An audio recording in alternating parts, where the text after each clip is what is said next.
श्रीमद् भागवत महापुराण तृतीय स्कंद अध्याय 24। श्रीमद् भागवत महापुराण तृतीय स्कंद चतुर्विंश अध्याय। श्री कपिल देव जी का जन्म।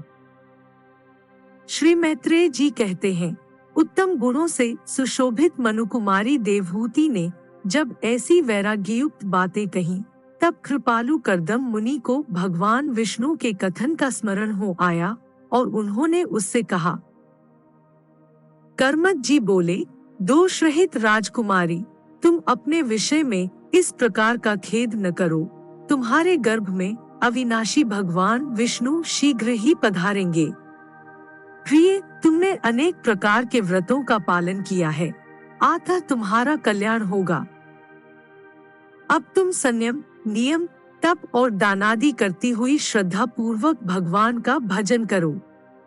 इस प्रकार आराधना करने पर श्रीहरि तुम्हारे गर्भ से अवतीर्ण होकर मेरा यश बढ़ावेंगे और ब्रह्म ज्ञान का उपदेश करके तुम्हारे हृदय की अहंकार में ग्रंथि का छेदन करेंगे। श्री मैत्रेय जी कहते हैं, विदुर जी, प्रजापति कर्दम के आदेश में गौरव बुद्धि होने से देवहूति ने उस पर पूर्ण विश्वास किया और वह निर्विकार जगत गुरु भगवान श्री पुरुषोत्तम की आराधना करने लगी। इस प्रकार बहुत समय बीत जाने पर भगवान मधुसूदन कर्दम जी के वीर्य का आश्रय ले उसके गर्भ से इस प्रकार प्रकट हुए, जैसे काष्ठ में से अग्नि। उस समय आकाश में मेघ जल बरसाते हुए गरज गरज कर बाजे बजाने लगे, गंधर्वगण गान करने लगे और अप्सराएं आनंदित होकर नाचने लगीं। आकाश से देवताओं के बरसाए हुए दिव्य पुष्पों की वर्षा होने लगी। सब दिशाओं में आनंद छा गया, जलाशयों का जल निर्मल हो गया और सभी जीवों के मन प्रसन्न हो गए। इसी समय सरस्वती नदी से घिरे हुए कर्दम जी के उस आश्रम में मरीचि आदि मुनियों के सहित श्री ब्रह्मा जी आए। शत्रुघ्न विदुर जी, स्वतः सिद्ध ज्ञान से संपन्न अजन्मा ब्रह्मा जी को यह मालूम हो गया था कि साक्षात पर ब्रह्म भगवान विष्णु सांख्य शास्त्र का उपदेश करने के लिए अपने विशुद्ध सत्वमय अंश से अवतीर्ण हुए हैं। अतः भगवान जिस कार्य को करना चाहते थे उसका उन्होंने विशुद्ध चित्त से अनुमोदन एवं आदर किया और अपनी संपूर्ण इंद्रियों से प्रसन्नता प्रकट करते हुए कर्दम जी से इस प्रकार कहा। श्री ब्रह्मा जी ने कहा, प्रिय कर्दम, तुम दूसरों को मान देने वाले हो। तुमने मेरा सम्मान करते हुए जो मेरी आज्ञा का पालन किया है, इससे तुम्हारे द्वारा निष्कपट भाव से मेरी पूजा संपन्न हुई है। पुत्रों को अपने पिता की सबसे बड़ी सेवा यही करनी चाहिए कि जो आज्ञा ऐसा कहकर आदर पूर्वक उनके आदेश को स्वीकार करे। बेटा, तुम सभ्य हो, तुम्हारी ये सुंदरी कन्याएं अपने वंशों द्वारा इस सृष्टि को अनेक प्रकार से बढ़ावेंगी। अब तुम इन मरीचि आदि मुनिवरों को इनके स्वभाव और रुचि के अनुसार अपनी कन्याएं समर्पित करो और संसार में अपना सुयश फैलाओ।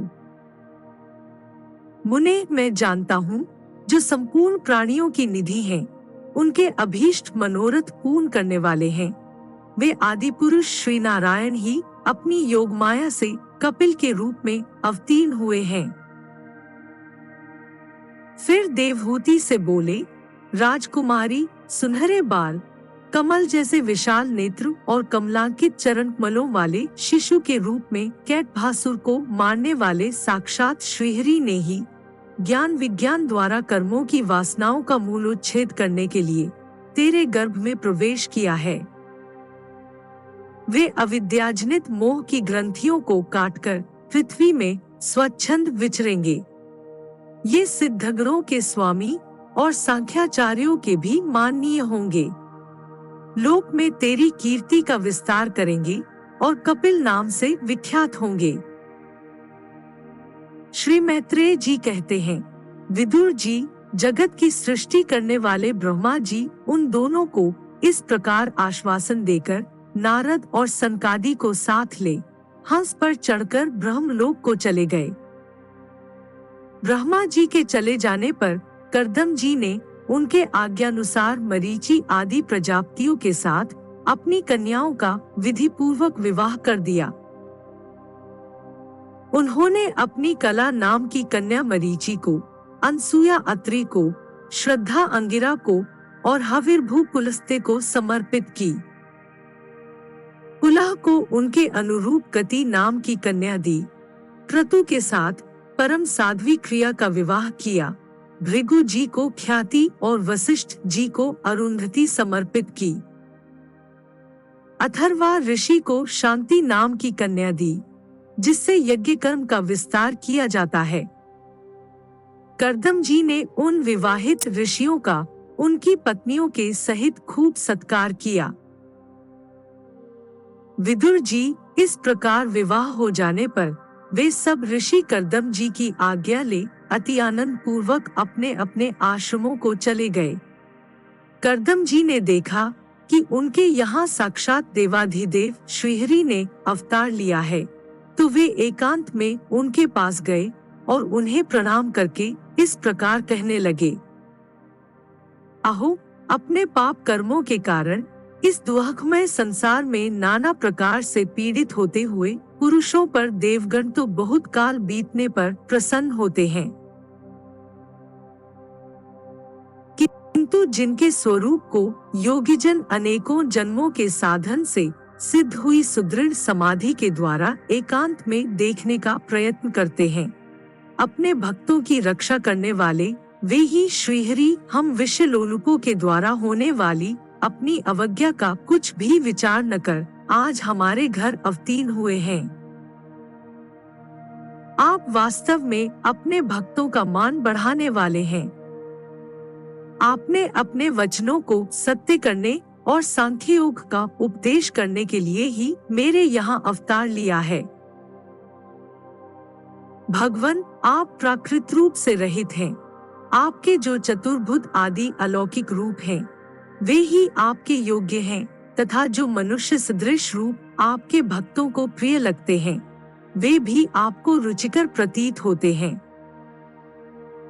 आपका पादपीठ तत्व ज्ञान की इच्छा से विद्वानों द्वारा सर्वदा वंदनीय है, तथा आप ऐश्वर्य, वैराग्य, यश, ज्ञान, वीर्य और श्री इन छहों ऐश्वर्यों से पूर्ण हैं। मैं आपकी शरण में हूँ। भगवान, आप पर ब्रह्म हैं। सारी शक्तियाँ आपके अधीन हैं। प्रकृति, पुरुष, महत्तत्व, काल, त्रिविध अहंकार, समस्त लोक एवं लोकपालों के रूप में आप ही प्रकट हैं, तथा आप सर्वज्ञ परमात्मा ही इस सारे प्रपंच को चेतन शक्ति के द्वारा अपने में लीन कर लेते हैं। अतः इन सबसे परे भी आप ही हैं। मैं आप भगवान कपिल की शरण लेता हूँ। प्रभु, आपकी कृपा से मैं तीनों ऋणों से मुक्त हो गया हूँ और मेरे सभी मनोरथ पूर्ण हो चुके हैं। अब मैं संन्यास मार्ग को ग्रहण कर आपका चिंतन करते हुए शोकरहित होकर विचरूंगा। आप समस्त प्रजाओं के स्वामी हैं, अतएव इसके लिए मैं आपकी आज्ञा चाहता हूँ। श्री भगवान ने कहा, मुने, वैदिक और लौकिक सभी कर्मों में संसार के लिए मेरा कथन ही प्रमाण है।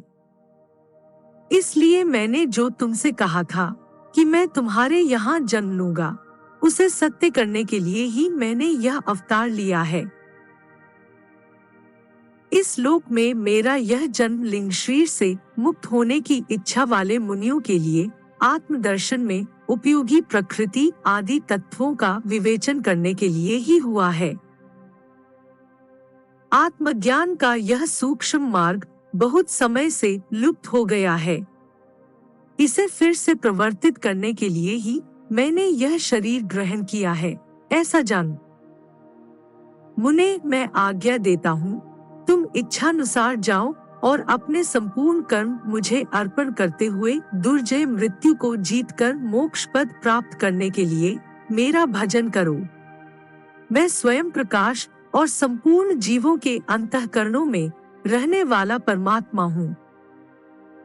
अतः जब तुम विशुद्ध बुद्धि के द्वारा अपने अंतःकरण में मेरा साक्षात्कार कर लोगे, तब सब प्रकार के शोकों से छूटकर निर्भय पद मोक्ष प्राप्त कर लोगे। माता देवहूति को भी मैं संपूर्ण कर्मों से छुड़ाने वाला आत्मज्ञान प्रदान करूंगा, जिससे यह संसार रूप भय से पार हो जाएगी। श्री मैत्रेय जी कहते हैं, भगवान कपिल के इस प्रकार कहने पर प्रजापति कर्दम जी उनकी परिक्रमा कर प्रसन्नता पूर्वक वन को चले गए। वहां अहिंसामय संन्यास धर्म का पालन करते हुए वे एकमात्र श्री भगवान की शरण हो गए तथा अग्नि और आश्रम का त्याग करके निःसंग भाव पृथ्वी पर विचरने लगे। जो कार्य कारण से अतीत है, सात्वादी गुणों का प्रकाशक एवं निर्गुण है और अनन्य भक्ति से ही प्रत्यक्ष होता है, उस पर ब्रह्म में उन्होंने अपना मन लगा दिया। वे अहंकार, ममता और सुख दुख आदि द्वंद्वों से छूटकर समदर्शी, भेद दृष्टि से रहित हो सब में अपने आत्मा को ही देखने लगे। उनकी बुद्धि अंतर्मुख एवं शांत हो गई। उस समय धीर कर्दम जी शांत लहरों वाले समुद्र के समान जान पड़ने लगे। परम भक्ति भाव के द्वारा सर्वांतर्यामी सर्वज्ञ श्री वासुदेव में चित्त स्थिर हो जाने से वे सारे बंधनों से मुक्त हो गए। संपूर्ण भूतों में अपने आत्मा श्री भगवान को और संपूर्ण भूतों को आत्म स्वरूप श्रीहरि में स्थित देखने लगे। इस प्रकार इच्छा और द्वेष से रहित, सर्वत्र संबुद्धि और भगवत भक्ति से संपन्न होकर श्री कर्दम जी ने भगवान का परम पद प्राप्त कर लिया।